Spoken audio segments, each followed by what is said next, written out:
Indonesia, negeri dengan semboyan, hukum adalah panglima. Tapi dalam kenyataannya, hukum seringkali bukan panglima, melainkan alat. Alat yang tajam saat mengarah ke rakyat biasa, tapi tumpul, bahkan bisa disarungkan ketika berhadapan dengan para pejabat, pengusaha, atau mereka yang punya kuasa.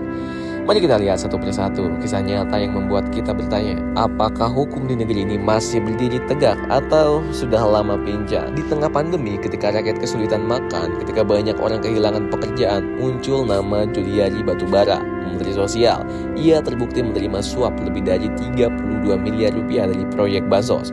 Uang yang seharusnya untuk perut rakyat justru masuk ke kantong pribadi. Vonisnya 12 tahun penjara. Kedengarannya berat, tapi jika dibandingkan dengan penderitaan jutaan orang yang haknya dirampas, hukuman itu terasa seperti angka di atas kertas. Bahkan banyak yang bilang, hukuman itu seharusnya seumur hidup, karena yang dirampas bukan sekedar uang, tapi nyawa dan harapan rakyat-rakyat kecil. Nama Pinangki Sirna Malasari juga jadi simbol betapa lenturnya hukum. Terbukti menerima suap dalam kasus Joko Chandra. Ia divonis 10 tahun penjara. Tapi ajaibnya, di tingkat banding, hukumannya langsung dipangkas hanya 4 tahun. Gokil anjing. Pertanyaannya, apakah ada yang berubah? Bukankah pasal yang dilanggar tetap sama? Bukankah kerugiannya tetap nyata? Disinilah publik semakin yakin hukum bisa ditawar, layaknya barang di pasar gelap gitu. Kita juga tidak bisa melupakan kasus Idrus Marham, mantan sekjen Partai Golkar dari kasus suap proyek listrik. Ia hanya dihukum 2 tahun penjara. Ada juga Heru Wahyudi, ketua DPRD Bengkalis yang korupsi dana bansos 31 miliar rupiah. Hukuman yang dijatuhkan hanya 1 tahun 6 bulan. Dan ada juga Artalita Suryani, sang sosialit yang terlibat kasus BLBI. Cukup 5 tahun saja. Bayangkan, miliaran uang negara lenyap, tapi hukumannya seperti teguran singkat gitu.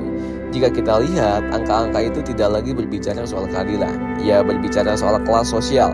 Makin tinggi statusmu, makin ringan hukumanmu. Makin miskin posisimu, makin tajam pedang hukum menusukmu. Hukum seharusnya menjadi pagar yang melindungi rakyat. Tapi di Indonesia, pagar itu berubah menjadi tembok yang membatasi siapa yang bisa lolos dan siapa yang bakal terjebak selamanya.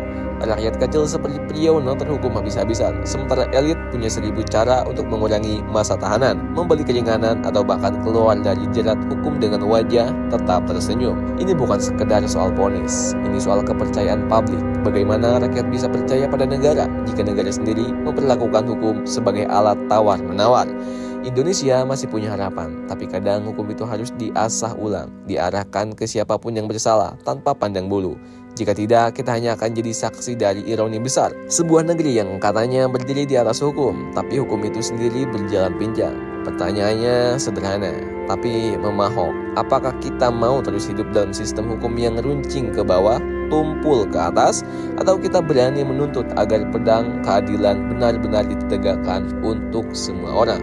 Coba gimana menurut kalian nih guys? Tulis pendapatnya di kolom komentar. Karena Mimin juga ini ngerasa banget loh, kalau hukum di Indonesia itu nggak benar-benar berjalan. Orang miskin semakin ditindas, orang kaya yang punya jabatan, punya posisi pasti makin berkuasa. Gimana menurut kalian nih guys? Tulis pendapatnya di kolom komentar.